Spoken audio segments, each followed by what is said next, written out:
Hi guys, um, today I'd like to introduce the concept of complex numbers and complex numbers which are basically everywhere in physics and math for various reasons. So I'm not going to give a historical perspective or not even the uh, maybe the all the details why how they came about, but we'll give a usual a personal perspective on what they are, how to use them, and where we can encounter in future slides. Okay, so first of all, before digging into what is a complex number, let's think about, okay, I'm not going to give again an abstract definition, but basically when we think about a number, uh, usually it's something that we want to be able to sum to get another number. So when we do the sum of A and B, we want to get C, which is in the same set.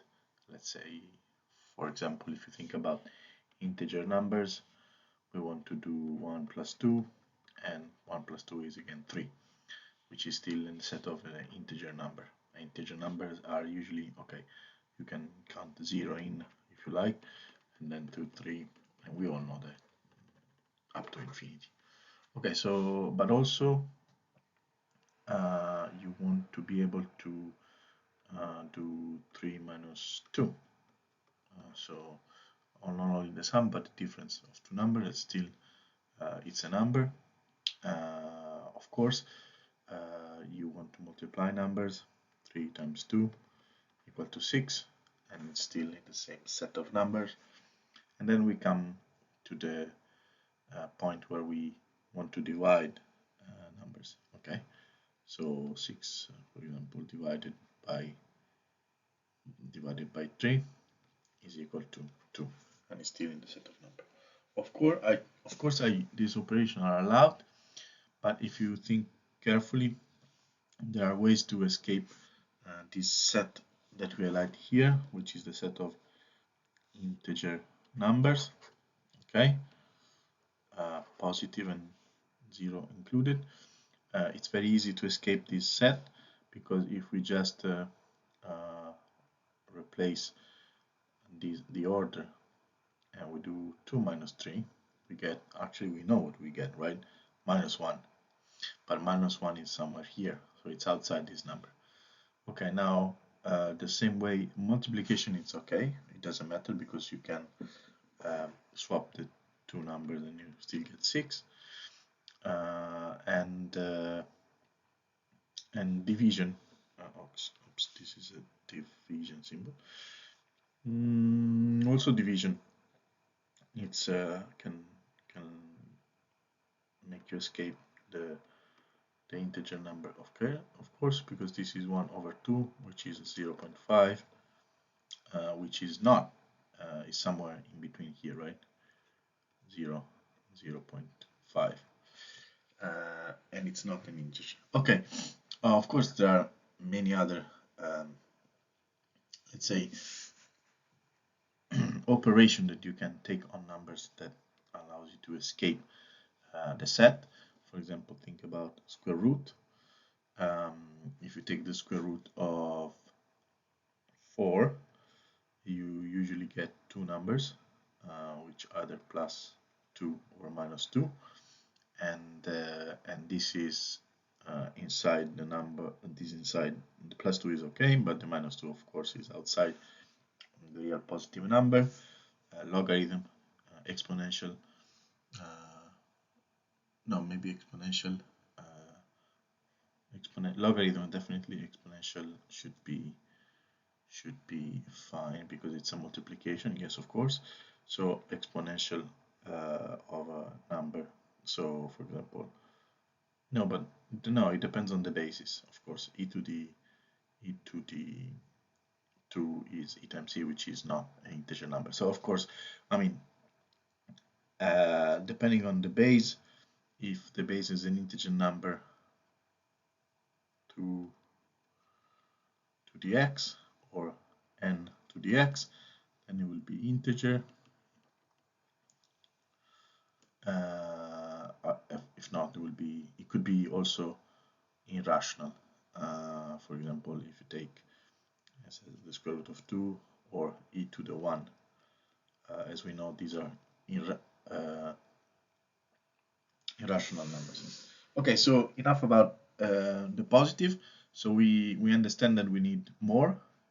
We need to fix this, not to fix, to enlarge this set of numbers. How do we do it? So first of all, we include all the negatives. So we go to minus infinity, minus 3, minus 2, minus 1, 0, 1, 2, 3, up to infinity. And we can call them z, relative numbers. As you can see, we are still not sure how to include 0.5. To include 0.5, we need to go to another set, which is called, these are fancy name, but I will give a link in the literature. Lost the point of the pen, just a sec. Okay, oops, because it's yellow. Yellow is not very, it's also a smart choice. So Q, and you get the ratio or the rational numbers. So for example, even minus 3, minus 2, minus 1, minus 1/2, minus 1/4, 0, 1/10, 1/5, up to infinity, 1, etc., etc. Okay, so the rational numbers allows you to take all the numbers in this set and do multiplication, addition, subtractions, and division, and stay in the same set. The Z numbers allow you to sum and subtract and multiply, but division is tricky. And then there are what's called the real number, which is let's say green again. No, let's pick it different color, orange. But let me erase a little bit. Actually, the only two rational number that I drew, but we already encountered an irrational number, which is e. The other rational number that I want to highlight at the moment is square root of 2 e. We know pi, we saw pi in the sinus and cosinus series, so these numbers are irrational, but when you add them to the q number, you get the real number. The real number are basically minus infinity, all to minus infinity, for example, all these numbers, minus 3, and then you can get minus 2, for example, minus 1, you can get the fractions, you can get, for example, 0, you can get 1, you can get 2, you can get e, you can get pi, square root of 2 is 0.7, so it should be between here, square root of 2, no, square root of 2 is 1.4, sorry, it's, anyway, let's put it there, 3, 4, and so on. And of course there are the fractions as well. Okay, so the real numbers are basically the most complete set of numbers that we know of that do not have exceptional rules. Let's say we can stick with the multiplication, the fraction, the sum, the subtraction.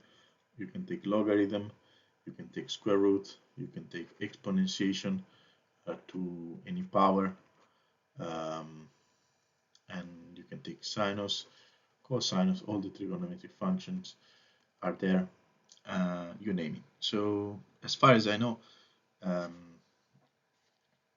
you don't escape from this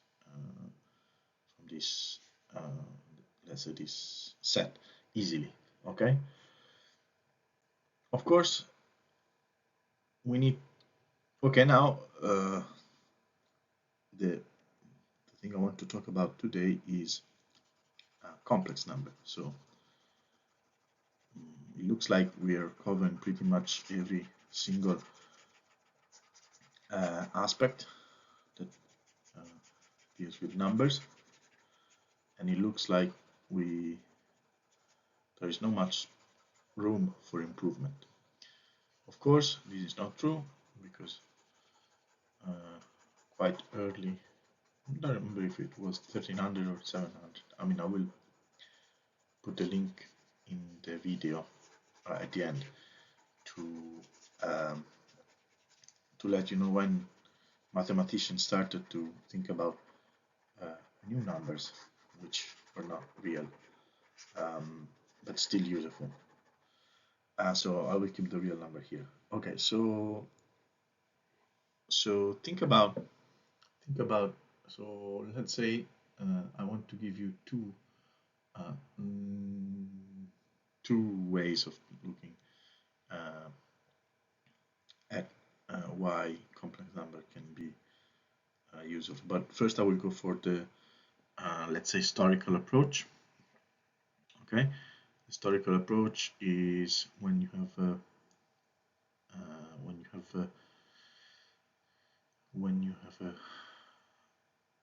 a square root of a number, and this number is less than 0, meaning that it's negative. How you define it?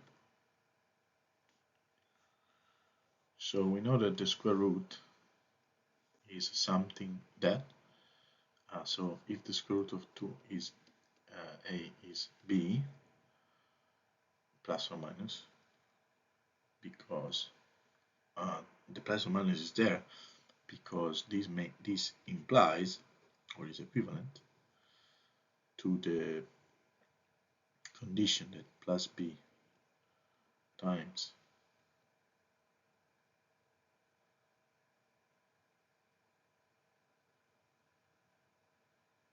b is equal to a. Same way, minus b times minus b is equal to a.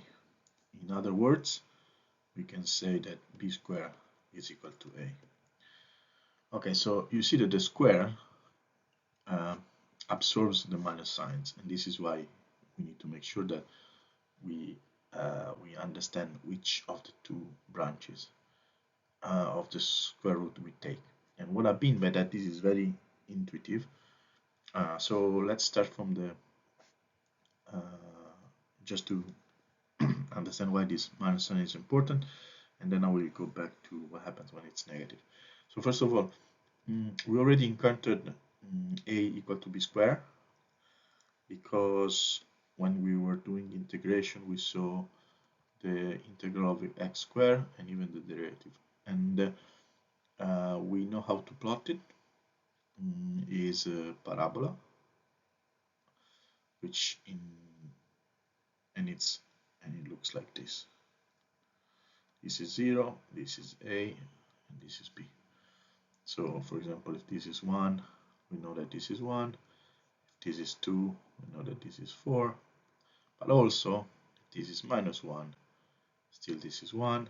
This is minus 2, this is still 4, and so on. So nothing fancy about it. We can, as you can see, we can associate to each point in the A. And now I'm fed about calling A and B. Let's call it X and Y, because I will for sure go for X and Y when I speak. So just because I'm used to it. So for each association, for each X, we can associate one unique Y. Okay, but And this is a good definition of functions. Okay, we know that the function, we said it many times, is an association of x that gives a single y. Now, usually the square root, usually when you do the inverse of a function, so the function that brings you from y to x instead, the standard trick is to rotate the axis. It's more subtle than that, but let's stick with me for a second, and we rotate the axis. And we put the x over there. And then, okay, and this is what you get. Now, you see that we have a bit of, and I will make it a different color to highlight the issue here. Okay, you see that now, if you look at it as a function of y, so we say that x is equal to square root of y, and you can see that now x plays the role of the vertical axis and y the horizontal axis. Now, for each point of y, we have 2 points of x, as before, but this is not a good way to define a function, because you are, so when you, a function is something that you give a number and it spits out a number. Otherwise, you are ambiguous about the definition of your function. In fact, there is an ambiguity in this square root, and they are called branches. And for example, and you have to pick which branch to play with. So either you stay in the top one or in the bottom one, so you get the negative or the positive numbers. And then when you make a choice, usually it's the positive, but not necessarily, you get rid of the bottom part, and then you still have your function, which has all the information that you need without the ambiguity of the two values for the same point of y. Okay. This is just to say that okay, as you can see from this simple graph, there is nothing, let's say yellow, there is nothing in, oops, I wanted to do yellow, there is nothing here, okay? There is no definition of square root for negative numbers. Why is that? I mean, we kind of understand why this is true, right? If you multiply to positive number, you get a positive number. If you get to multiply a negative number with a negative number, because we're doing squares, we know this simple rule that I'm not going to prove, but we can prove it at some point. Oh, I lost the pen again. Sorry guys, I'm a bit echoes from plus times plus equal to plus. We know that this is boring, but let me be very specific about it. So we know these two, so we cannot escape. When we have a square, we are stuck with the positive axis. So therefore, under the square root, there cannot be any negative value. Okay, we can live with that, but somebody couldn't.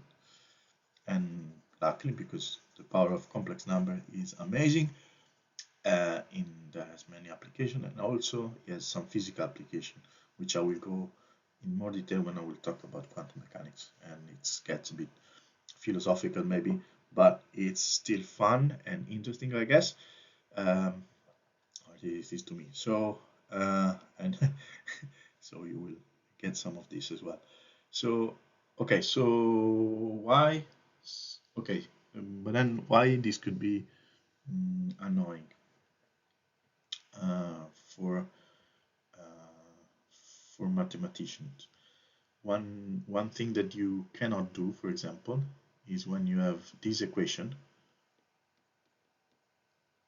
Okay, let's first do the easy solution. Let's start from this one. Okay, suppose you want to solve this equation. So you want to know what x is, and then you have 1. Okay, you just add +1 on each side. We know that. If we sum the same quantity to each side of an equation, the value doesn't change because we're just shifting the values. So this is 0 minus 1, and this is 1. So x squared equal to +1, and now we are happy and comfortable to take the square root of x, which is again plus or minus 1, and we are happy with that. In general, if you just switch this plus here, which you might encounter in some cases, then you have to subtract -1. So this still gets 0, but this is flipped, -1. I'm not going to do all the steps, but you get -1, and then here you go wrong. There is no way that a positive number. So this means that quadratic equation, and in general, but you can build up on this. Already when you have the simplest quadratic equation, a quadratic equation is something of the form a squared times bx plus c equal to 0. That it's a general form of equation you can find in many applications in physics, so it's worth looking and studying at some point, but let's just be general. So a can be a number in the real set, x is your variable, and most of the time they have two solutions, x1 and x2 up in the real number. Sometimes they don't, they only have one solution or zero solution.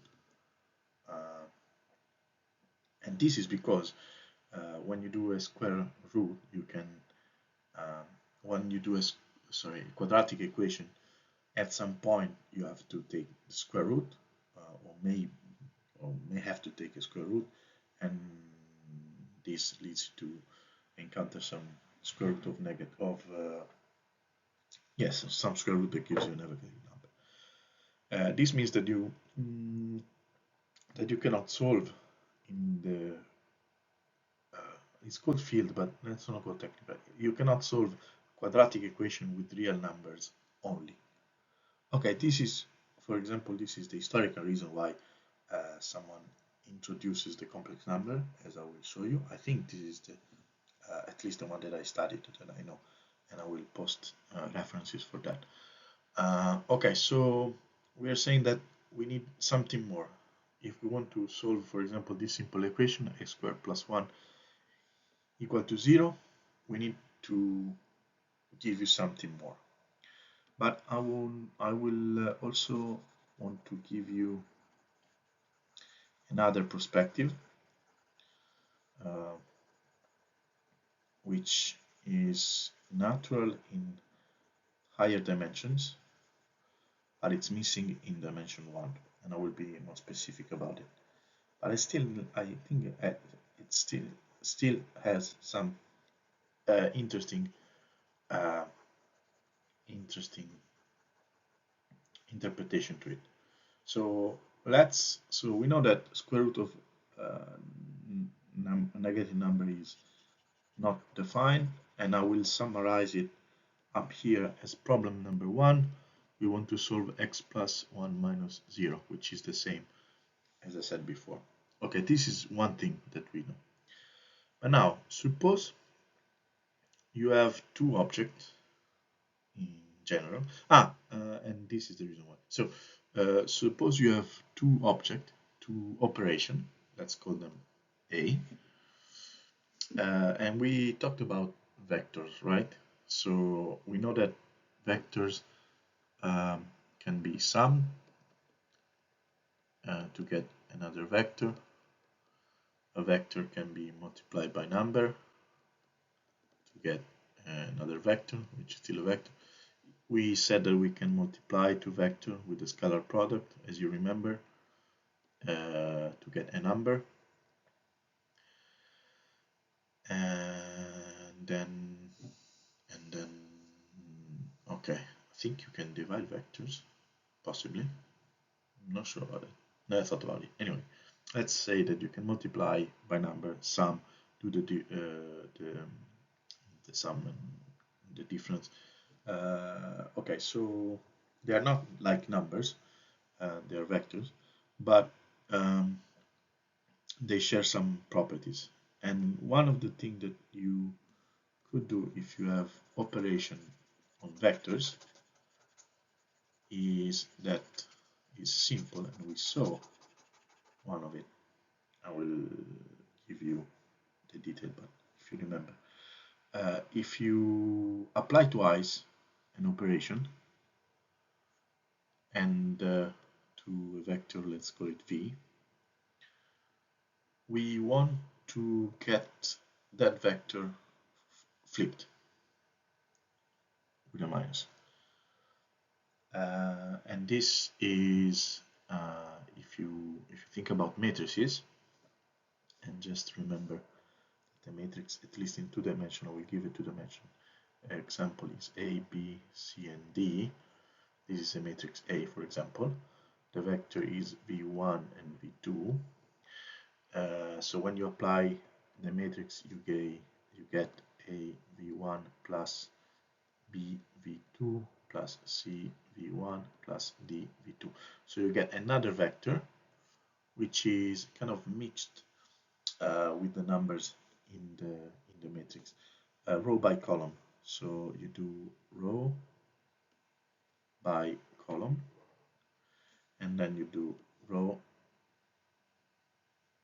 The yellow is always tricky, by column again, and you get these two. The yellow is very, anyway, it doesn't matter, but I like it yellow, so I will use it. I need to get used to it. And you get these two numbers, okay? Okay, so just a quick recap, and then you can do it twice, right? It's easy. You take the same matrices, you apply twice. Can you get the minus the vector with the minus sign on it? Yes, of course you can. Think about the simplest example.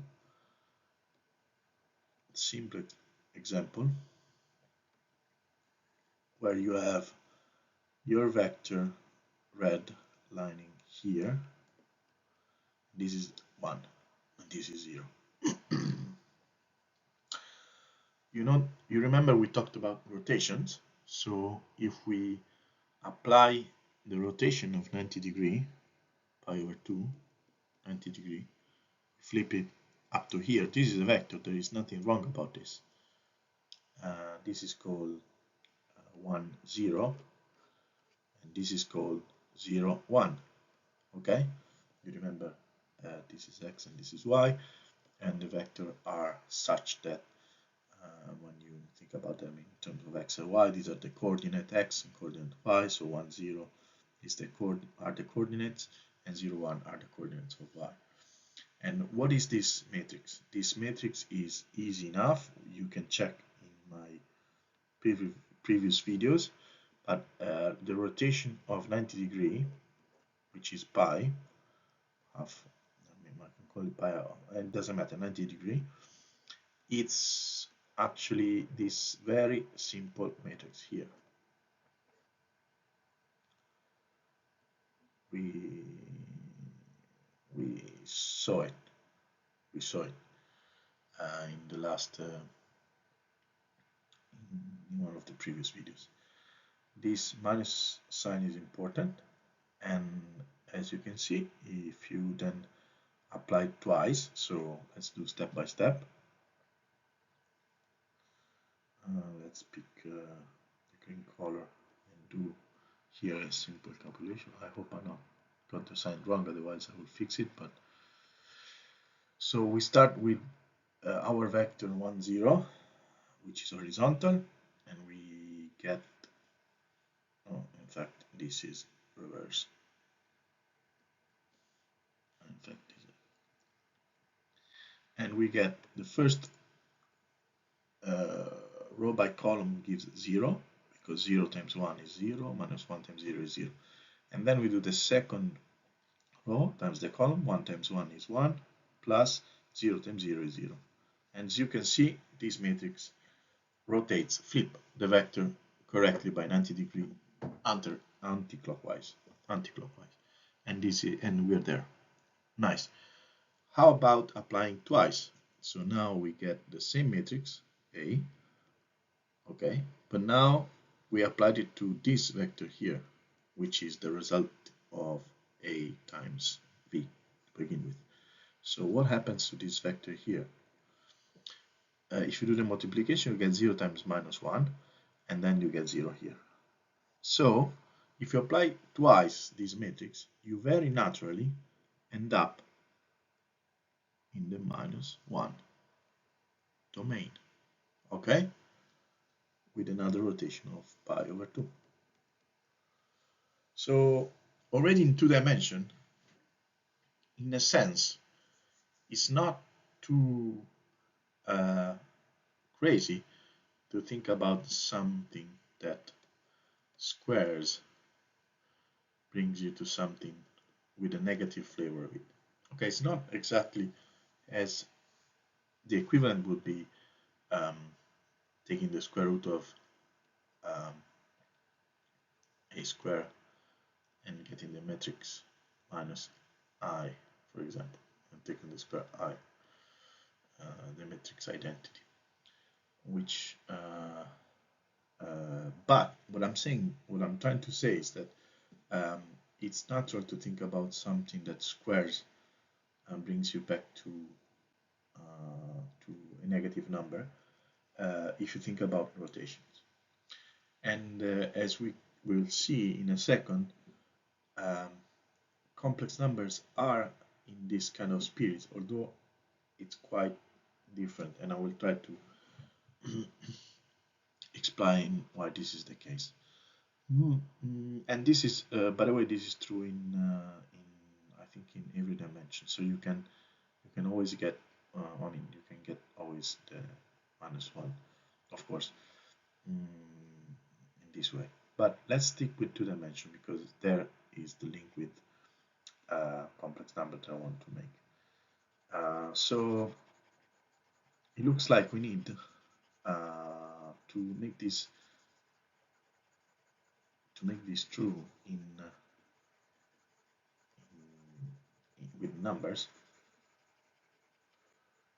Okay, we need to do one step, which is thinking about, instead of object acting on vectors, let's say object acting on numbers. So V is a number at the moment, and let's call it A, and I will call this in a different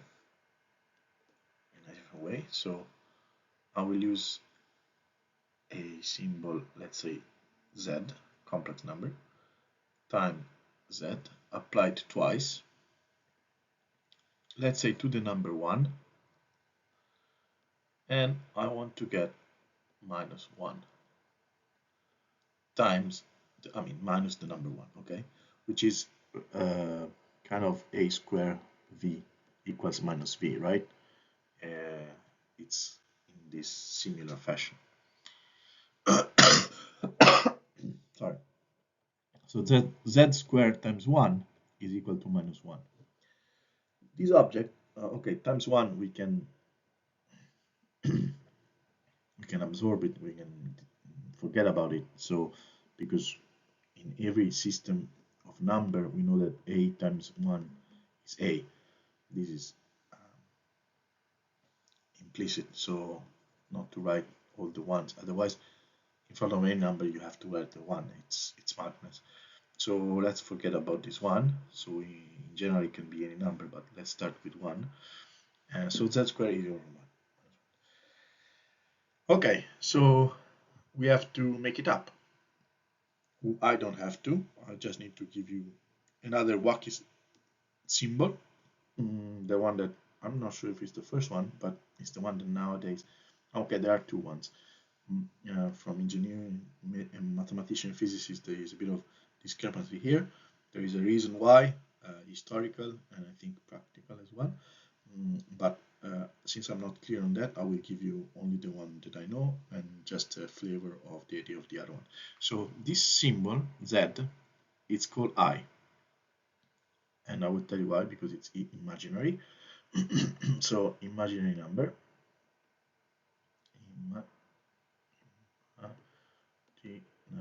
I hope it does have imaginary. I don't know if it has. Okay, so or grammar, I don't know. Sorry, I'll check this. Anyway, I don't know if imaginary. Don't know how many M's are there. In Italian, it's immaginario, 2 M's. I hope it's, but image is it may be 1 M. Okay, sorry, I will check that. Anyway, imaginary number, and E stands for imaginary, and this is a symbol that physicists or mathematicians usually use. Sometimes in engineering you say J, you see J with a kind of the same meaning, except that sometimes there is a plus or minus sign that occurs between of the two. So the definition might not be might be up to a minus sign. But let's not go in that detail. Let's stick with I. And we define this number. We say that I times I, very much the same I did here, just I give a specific symbol, is -1. Okay, it doesn't matter. We don't care. We do it and we see where it goes. If we introduce this symbol, we extend the real number. They get bigger, and I make these arrows in all the direction because actually they get bigger in exactly two directions, as you will see. So where do we place this number? So the idea, I don't know how they came up with. I should maybe read the literature, but my intuition is that suppose you start with 1 and you are in the real numbers, you only live in the real numbers, which go in two directions, minus infinity and plus infinity. But you want to multiply it by a number a or a number I, and this number cannot be in this line because there are no numbers here that satisfies this rule. We saw that, so it cannot be in this line. So the easiest thing to do is to introduce another line, and then instead of 1 we stick an I over there. Now, how do you go from 1 to -1? Now it's a simple trick. It's very easy. It's like the rotations. You multiply 1 times I and you get I. So you do a first rotation of pi half, and then you multiply again by I, as much as the same way we did with the matrix up here. You go back to I times I equals to I -1. You go back to -1 by definition. This is a definition. This trick. So we invented the number, we place it outside the real numbers. This is the invention. And then we define the rule, that is this guy here. And by this rule, as you can see, you can escape the real line, go to the imaginary line, which is up there, the imaginary world, let's say, and then go back to the real line with another multiplication of I. And this is fantastic because you just introduce one simple rule, but it will give enormous impact on the analysis. So before going into some of the impact, I need to stop the video Otherwise, it will take ages to load and then do another one. So I will get back in a sec.